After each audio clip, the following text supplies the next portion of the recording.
Bienvenue dans Aiguillage, je vous propose aujourd'hui de nous transposer sur l'île d'Oléron pour y découvrir le petit train de Saint-Trojan. Un train touristique qui vient de fêter son demi-siècle d'existence, mais qui au quotidien doit lutter contre vents et marées. Et vous allez découvrir dans ce reportage qu'il ne s'agit pas d'une simple expression.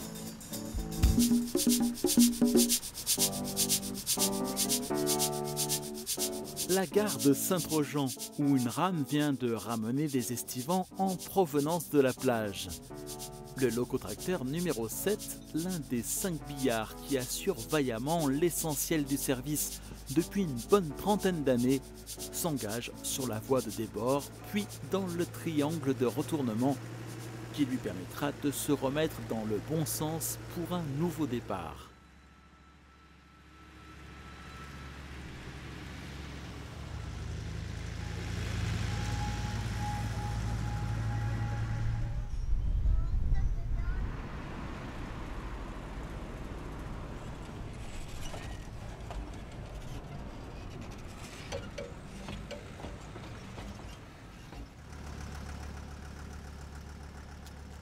Le train refoule ensuite jusqu'au quai d'embarquement des voyageurs, un peu plus loin dans la gare. C'est un départ de Saint-Trojan. Cet après-midi, nous accompagnerons Philippe dans une partie de son service. Le départ est donné et notre train longe d'abord la route avant de s'engager bientôt dans la forêt. La ligne est longue de 4,5 km. Elle est jonchée d'arrêts facultatifs ou obligatoires. C'est un départ de mon plaisir. Avant 1963, il n'y avait jamais eu de chemin de fer d'aucune sorte à cet endroit sur l'île d'Oléron. Le petit train de Saint-Trojan a été créé ici de toutes pièces par un passionné, le docteur Gala.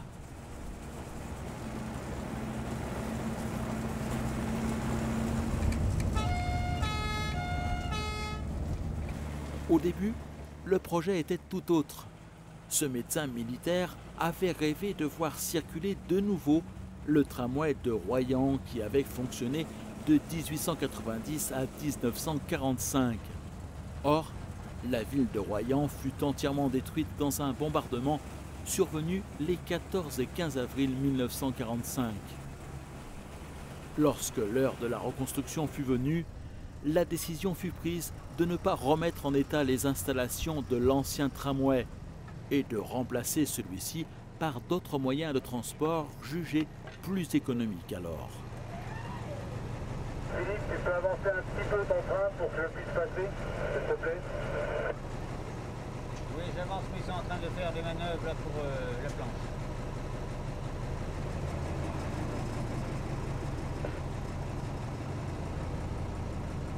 C'est un départ du présent.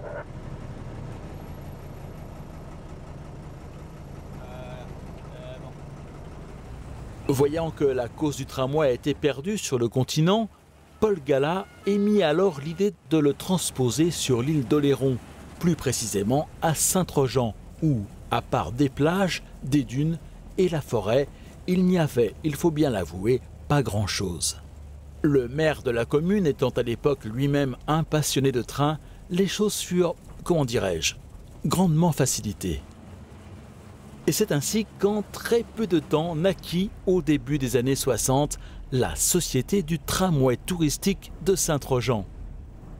Ainsi, c'est une société qui depuis l'origine exploite ici ce petit train touristique, même si depuis les débuts de l'exploitation, en 1963, des bénévoles se sont impliqués dans le fonctionnement du train.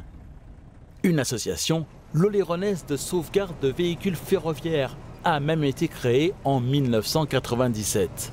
Ces bénévoles s'attachent aujourd'hui à la restauration d'une locomotive à vapeur datant de 1918. Quant au directeur de la société, le voici. François Barguin est l'un des successeurs du docteur Gala.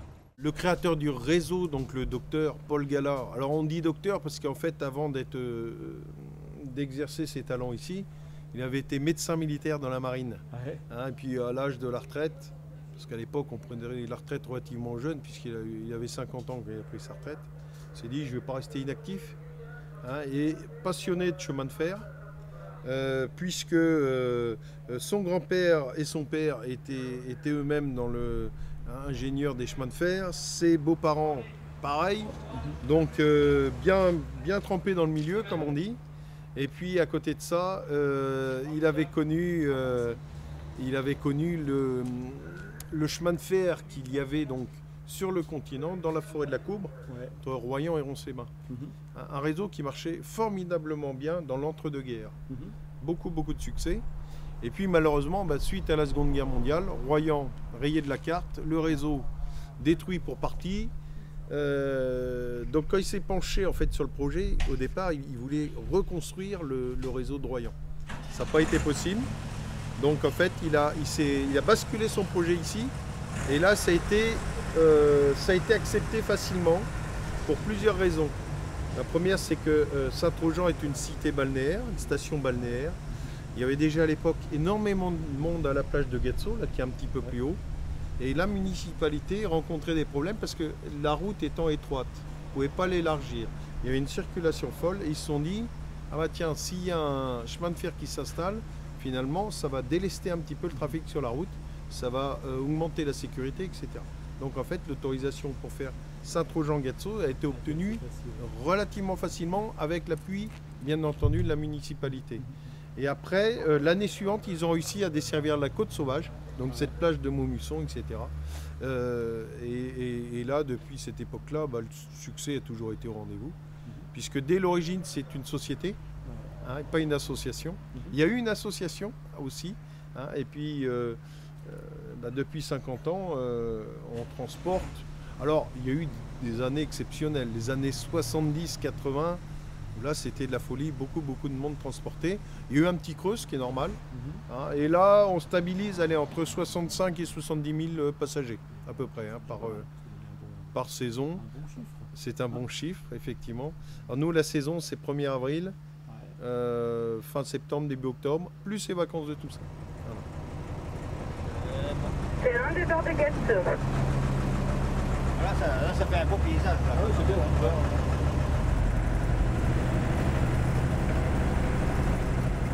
Remontons à bord du train dans la cabine de Philippe, car si Getxo a été un temps le terminus du train, son parcours se prolonge maintenant jusqu'à la côte sauvage. Et c'est là que malgré un paysage magnifique, les ennuis du petit train commencent. Nous allons arriver dans un instant à un endroit qui s'appelle Maumusson. C'est un pertuis, c'est-à-dire un endroit qui sépare l'île du continent. Et Maumusson vient du vieux français mauvaise muse, qui signifie mauvais passage. Les naufrages ont été légion à cet endroit dans les siècles passés, et aujourd'hui encore, la nature entend y défendre chèrement ses droits. C'est ainsi que depuis une quarantaine d'années, une érosion très forte se produit et grignote chaque saison quelques mètres ou parfois dizaines de mètres de côte. En 2012, une boucle permettait au train de faire demi-tour et de repartir sans avoir à manœuvrer. L'érosion qui s'est produite au cours de l'hiver suivant a contraint les promoteurs du train à renoncer à cette installation. Ils ont dû une nouvelle fois se replier vers l'intérieur des terres. La place restante n'a pas permis de reposer une boucle. C'est donc un autre triangle, avec tout ce que cela comporte de manœuvres supplémentaires à effectuer, qui a été aménagé.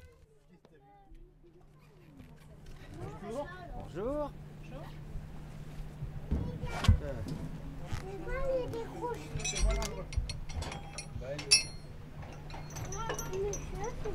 Tu regardes. On perd chaque année entre 5 et 25 mètres de dune, chaque année, d'accord? Il y a des années même exceptionnelles, comme cette année par exemple où on a perdu 60 mètres d'un coup. Donc on avait une boucle de retournement qui n'existe plus parce qu'on n'a plus la place, vous avez pu le voir. Donc on est revenu à un système plus simple, un triangle, hein, bon, qui nous complique un peu la tâche, mais qui nous permet quand même de nous retourner dans de bonnes conditions. Alors depuis l'origine, enfin je dirais, allez, depuis 40 ans, parce que l'érosion a commencé à la fin des années 60, on estime avoir perdu 1 km de trait de côte, hein, près d'1 kilomètre de trait de côte et 1 km 200 de voie à peu près. Donc c'est énorme. Et je crois même qu'il y a une des gares, du coup... Ah bah les gares ont été... Sous l'eau, quoi. Voilà, les gares ont été... Alors peut-être pas sous l'eau, parce qu'on a eu... À chaque fois, on est intervenu pour démonter et pour réaménager. Hein, mais on a dû réaménager ce terminus de Maumusson 24 ou 25 fois, quoi, au moins. Hein, sachant que les premières années, on appréhendait mal l'érosion, on reconstruisait au plus près. Puis plusieurs fois dans la même année, il a fallu démonter. Hein. Maintenant, bon, on essaye de se reculer pour tenir quelques années, quoi. Et un départ de Montluçon. Même si la nature peut être cruelle, elle sait aussi être très belle.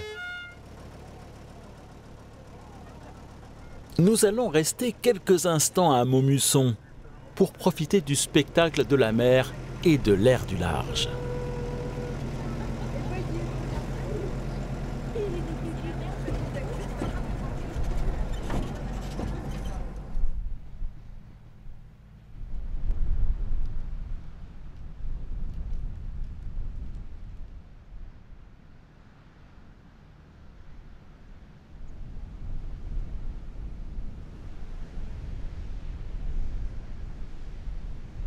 On comprend, à voir la puissance des vagues par un temps pourtant très clément, ce que doit endurer la côte lors des tempêtes hivernales notamment. Et l'on comprend également que malgré de nombreuses tentatives, les efforts des hommes pour endiguer l'érosion sont restés vains. Il ne reste au petit train qu'à espérer que la nature se lassera de ronger la côte et que la tendance s'inversera un jour, comme cela s'est déjà vu par le passé. Plusieurs phases d'une cinquantaine d'années alternant érosion et nouvel ensablement de la côte ont en effet été constatées par le passé. Mais le réchauffement climatique et la montée des eaux ne laissent que peu d'espoir de connaître une nouvelle période où c'est l'île qui reprendrait à la mer ce qu'elle lui a retiré.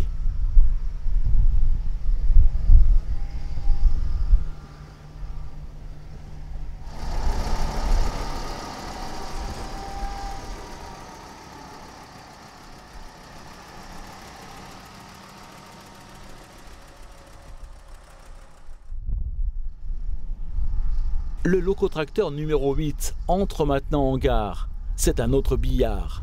Comme ses confrères, il a été construit dans les années 30 pour le compte du ministère de la Défense et de la construction de la ligne Maginot. À la fin de la Seconde Guerre mondiale, il fut revendu à différents industriels. Un essai avec des locotracteurs roumains fut tenté. Mais leur exploitation n'ayant pas donné satisfaction, ils sont aujourd'hui garés au dépôt du petit train, en attendant de rejoindre éventuellement d'autres réseaux secondaires.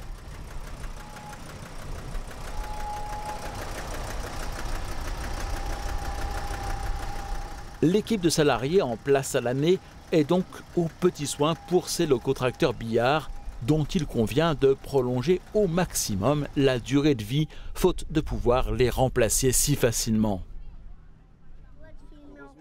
Les baladeuses, quant à elles, ont été fabriquées sur place, sur la base de châssis qui ont pu être récupérés en Picardie à la suite de l'arrêt de l'exploitation des réseaux betteraviers. Leur aspect est inspiré des voitures de tramway de Royan. Empruntons ce qu'on voit au départ pour rejoindre la plage beaucoup plus tranquille et propice à la baignade de Gatso. Gatso qui est aussi la base arrière du petit train.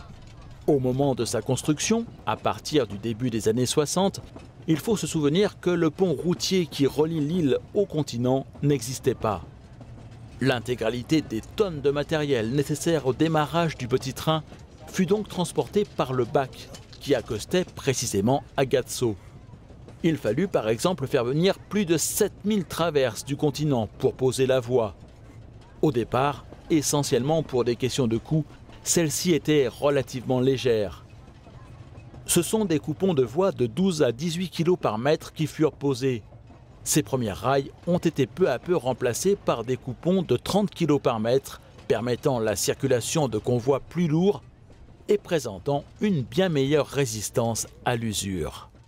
Pour l'hiver 2013-2014, ce n'est pas le travail qui manque à l'équipe de permanent, puisque outre les éventuels nouveaux dégâts créés par l'érosion, Le projet de démolir les actuels bâtiments administratifs pour les remplacer par de nouveaux chalets devrait être concrétisé. Il y a 50 ans, l'exploitation, en fait, ça fonctionnait au début 2 mois dans l'été. Hein, et puis après, progressivement, ils sont passés à 3 mois, si je puis dire, avec le mois de juin. Ils ont allongé sur septembre. Mais les exploitants n'étaient là que l'été, à la belle saison. Hein. Maintenant, c'est quand même une entreprise où on est là toute l'année. Ouais. Hein. Voilà, donc l'hiver, on fait tout ce qui est partie entretien. Donc la voie, qui a été refaite sur les 20 dernières années, on a tous les tronçons ont été refaits. Hein, donc on est passé en rail, en rail lourd, hein, c'est-à-dire que là on est à 30 km. Donc c'est quand même plus confortable, c'est comme ça s'use moins, etc. Toutes les traverses ont été remplacées, hein, donc sur l'ensemble de la voie. Et puis alors maintenant, on s'attaque à rénover le matériel. Donc on a rénové pour les 50 ans, je dirais, 1 rame et demie. Et on se rend compte qu'on passe beaucoup de temps à rénover. On passe plus de temps à rénover qu'à construire en fait. Ouais.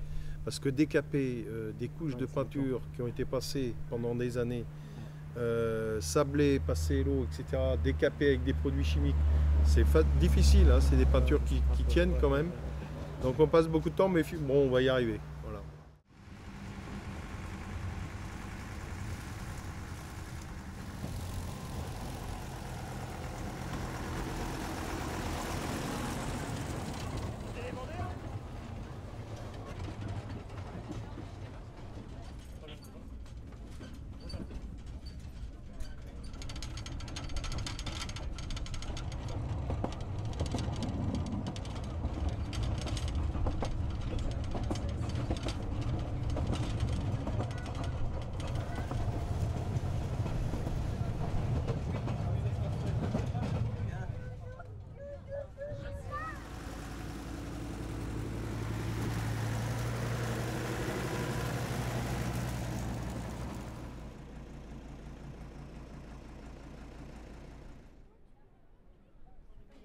Philippe fait partie des saisonniers qui ne travaillent que pendant la haute saison.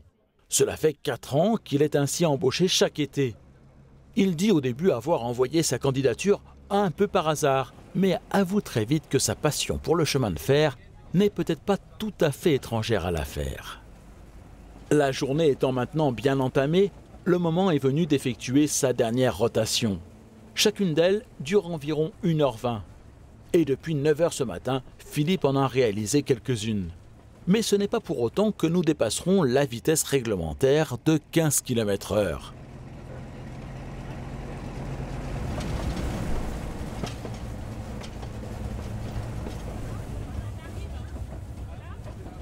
La ligne est à voie unique sur la totalité du parcours. Plusieurs évitements sont néanmoins disposés pour permettre au train de se croiser normalement lors des points d'arrêt principaux.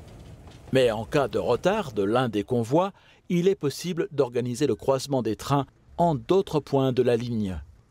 Le parcours est découpé en 2 cantons et pour éviter un face-à-face entre les rames, c'est sur le système éprouvé du bâton pilote que la sécurité repose. Philippe et son collègue échangent ici ce fameux bâton pilote qui permet d'avoir l'absolue certitude que le canton sur lequel un train s'engage est totalement libre. Les différentes équipes de conduite communiquent également entre elles avec le personnel resté en gare ou au dépôt par radio.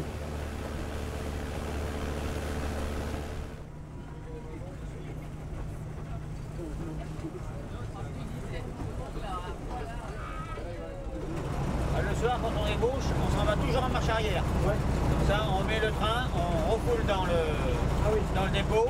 Okay. Et le matin, on repart après, on fait les manœuvres et on part le bon sens. Et voilà notre train vide qui repart en direction de Gatso et de son dépôt.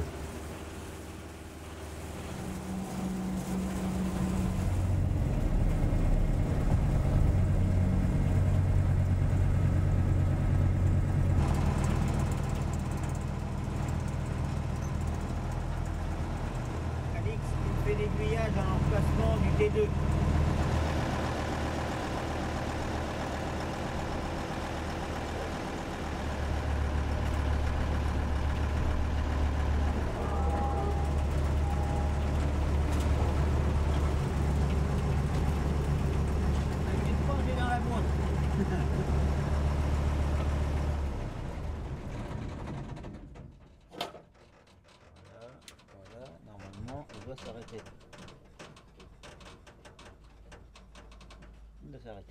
La journée de Philippe est presque terminée. Il lui reste à faire le plein pour ne pas avoir à le faire à son arrivée demain matin.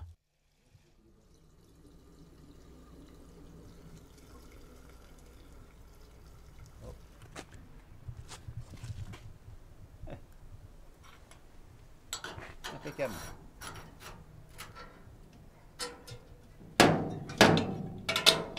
Et voilà. La deuxième rame est également rentrée au dépôt. Il reste à la rame-barre qui a stationné toute la journée à Maumusson à venir refaire le plein. Car là-bas, tout au bout de l'île, point d'électricité ni d'eau courante. Le bar des cheminots est le seul point de ravitaillement à 10 km à la ronde. Espérons simplement que la mer ne grignotera pas trop vite ce coin aux airs de bout du monde et que le petit train de Saint-Trojan continuera longtemps à le desservir.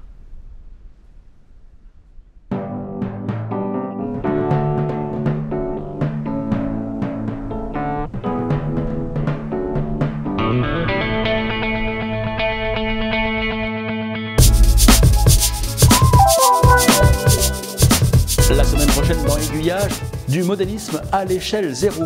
Je vous présenterai la petite étoile de Cuiserie, un magnifique réseau en haut installé chez un particulier.